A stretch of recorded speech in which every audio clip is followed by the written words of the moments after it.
fait d'engouement, de curiosité autour du personnage, ou c'est plus que ça, c'est plus profond que ça, selon vous? Écoutez, moi, je pense que c'est un peu plus profond que ça.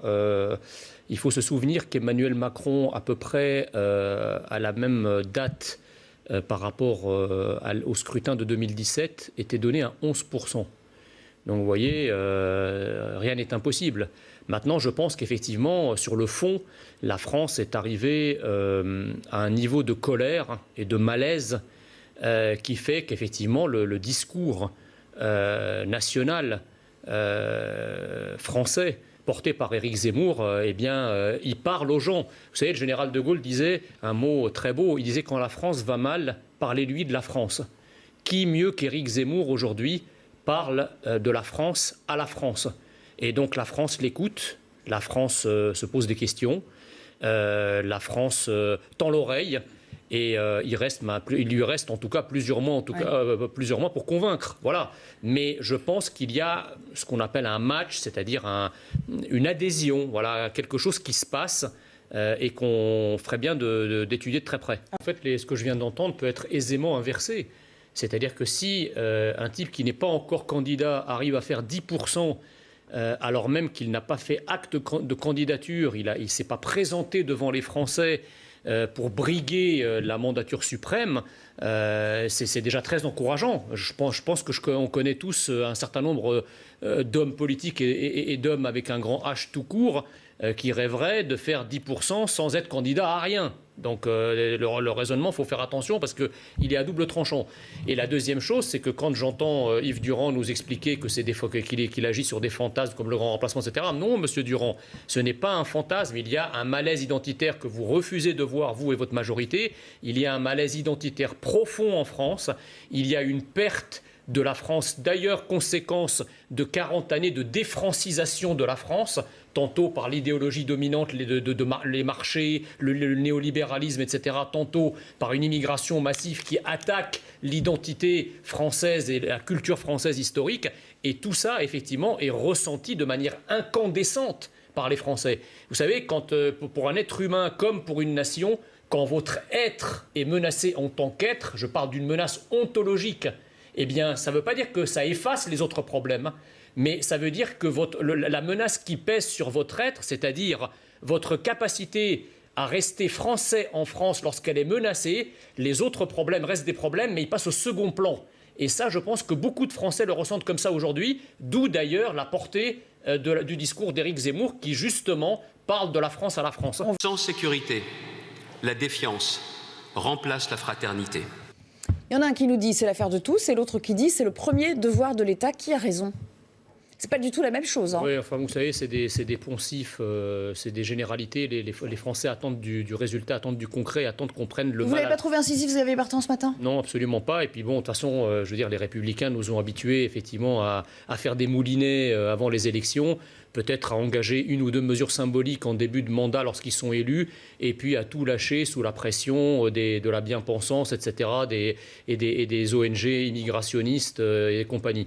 Donc moi, je crois qu'il n'y a pas, si vous voulez, la sécurité. Emmanuel Macron est très poussif sur l'histoire de la sécurité. Et il est tellement poussif dans ses mesures, quand il annonce par exemple le doublement des effectifs dans 10 ans, mais que diantre, 10 ans, à long terme, nous serons tous morts, comme disait l'économiste Keynes. On attend maintenant des résultats. Là, il y a l'ensauvagement du pays est arrivé à un tel degré qu'on ne peut pas se permettre d'attendre 10 ans. Donc les mesures sont tellement poussives qu'on a envie d'écrire Beauvau en 2 mots. D'accord. C'est pas la première fois que vous nous la sortez celle-là. Donc, on l'a déjà entendu. Non, mais il y avait des mesures concrètes. Pardon de vous couper, mais il y avait des mesures concrètes, notamment le rétablissement de peine minimale en cas de récidive. Il a dit ça, Xavier Bertrand, ce matin. Ça, c'est une mesure concrète. Oui, mais si vous voulez, le problème, c'est qu'en fait, la problématique de la sécurité, elle doit être traitée à 3 niveaux qui n'ont pas été abordés par le Beauvau de la sécurité. La première, c'est effectivement l'immigration. En tout cas certaines immigrations dont on sait qu'elles participent de manière significative à l'ensauvagement du pays. Donc certaines immigrations en provenance du Maghreb, en provenance de l'Afrique subsaharienne, mais également du triangle Moyen-Orient, Pakistan, Afghanistan. Donc ça, c'est une composante assez significative de l'insécurité en France. La deuxième question, c'est la question des places de prison. Parce que tant qu'on n'a pas déverrouillé la chaîne pénale en construisant des dizaines de milliers de places de prison, il n'y aura pas de possibilité de traiter l'insécurité au niveau judiciaire.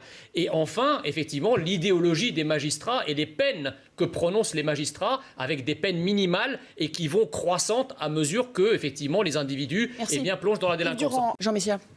Ni près d'une école, ni ailleurs. On voit bien que les jardins des Halles, c'était pas près d'une école, c'était pas pour autant une solution satisfaisante. Et une salle de shoot, c'est pas plus satisfaisant parce qu'en fait, ça draine tout un public que personne ne veut voir en bas de chez lui. Voilà, il faut dire les choses telles qu'elles sont.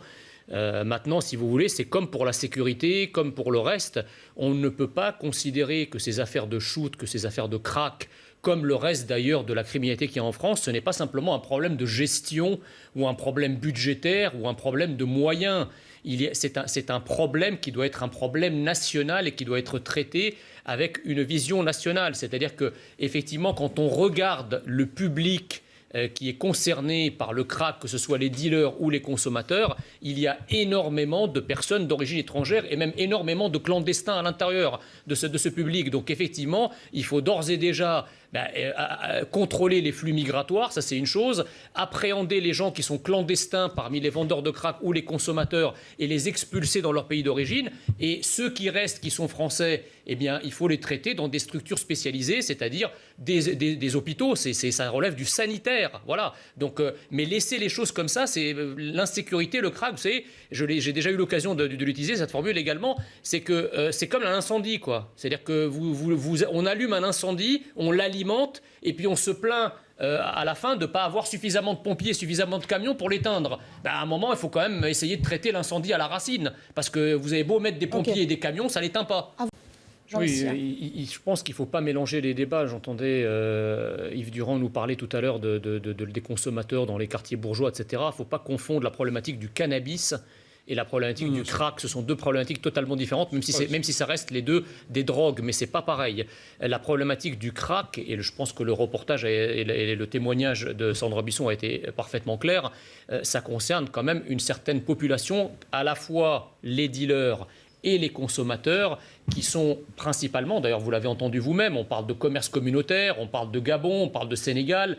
Donc là encore, on ne peut pas entendre ça et dire qu'il n'y a aucun lien avec l'immigration, et en particulier avec l'immigration clandestine. Ça saute aux yeux. C'est le témoigngne également de Jean-Louis Burga qui a été sur place et qui peut l'affirmer. Donc effectivement, une fois qu'on a fait ce diagnostic visuel, et de terrain, eh bien, il faut le traiter non pas en fonction de chimères idéologiques, mais il faut traiter la réalité. C'est-à-dire il faut effectivement appréhender les clandestins qui violent les lois du séjour.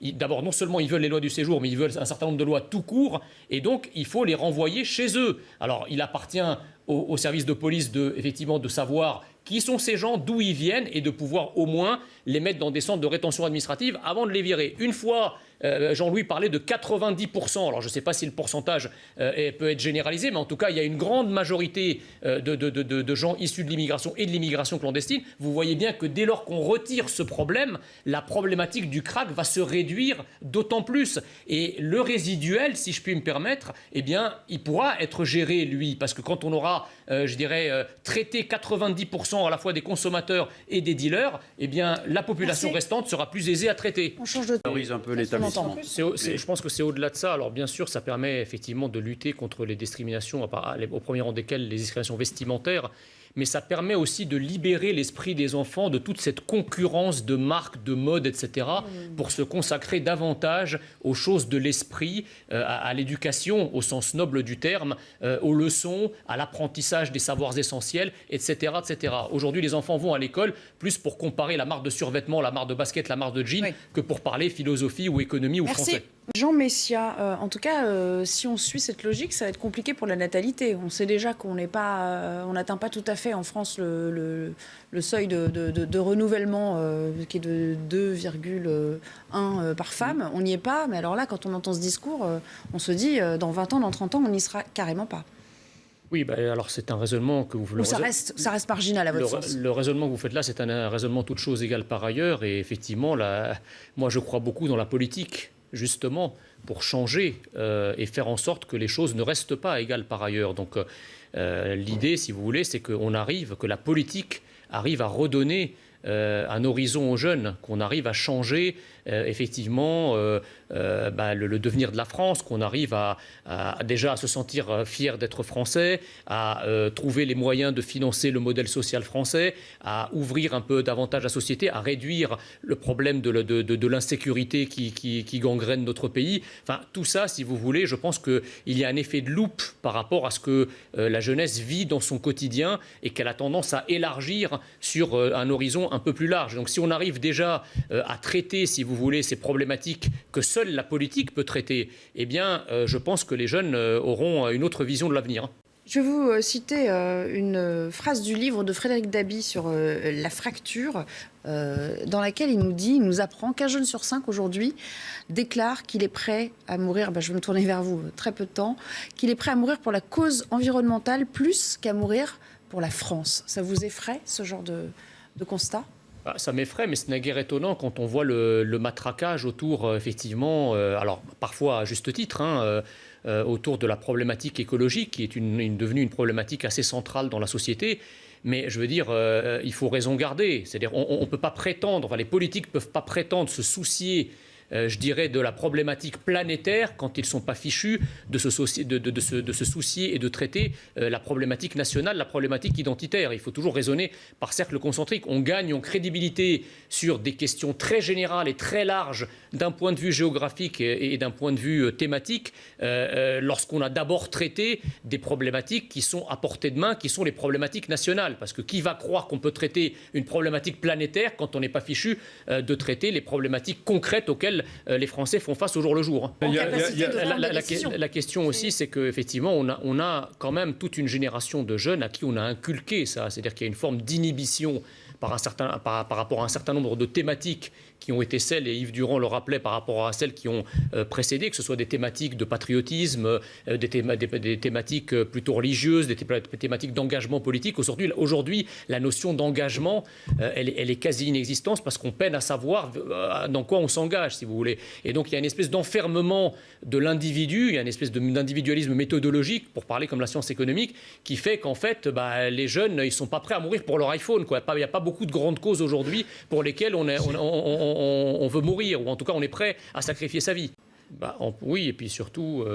et qui sont régulièrement invectivés aussi. Avec la pénalisation de la... Le revers de la médaille, c'est qu'ils sont prêts à partir de plus en plus. Oui, avec la pénalisation de la vie publique également, puisque aujourd'hui, ça se bouscule pas au portillon pour devenir maire, ça vous a pas échappé. Et c'est un peu une crise des vocations. Donc c'est très bien que les maires, qui, rappelons-le, surtout en France, constituent quand même l'échelon communal et l'un des échelons support de l'organisation territoriale de la République. Le maire, c'est le premier élu que les gens, les citoyens vont voir et qui est un peu le souffre-douleur aujourd'hui, malheureusement, de toutes les misères du monde. Maintenant, sur ce genre de concours, c'est aussi un peu... J'ai un peu de doute, si vous voulez, sur la façon dont ces concours sont organisés, sur quelle base, sur quels critères. On nous parle d'une sombre fondation internationale. Il y a certains maires qui font un travail remarquable. Celui-là en est probablement un, mais il n'est pas seul. Et je crois que tous les maires, je pense, là où ils sont, font du mieux qu'ils peuvent pour leurs administrés.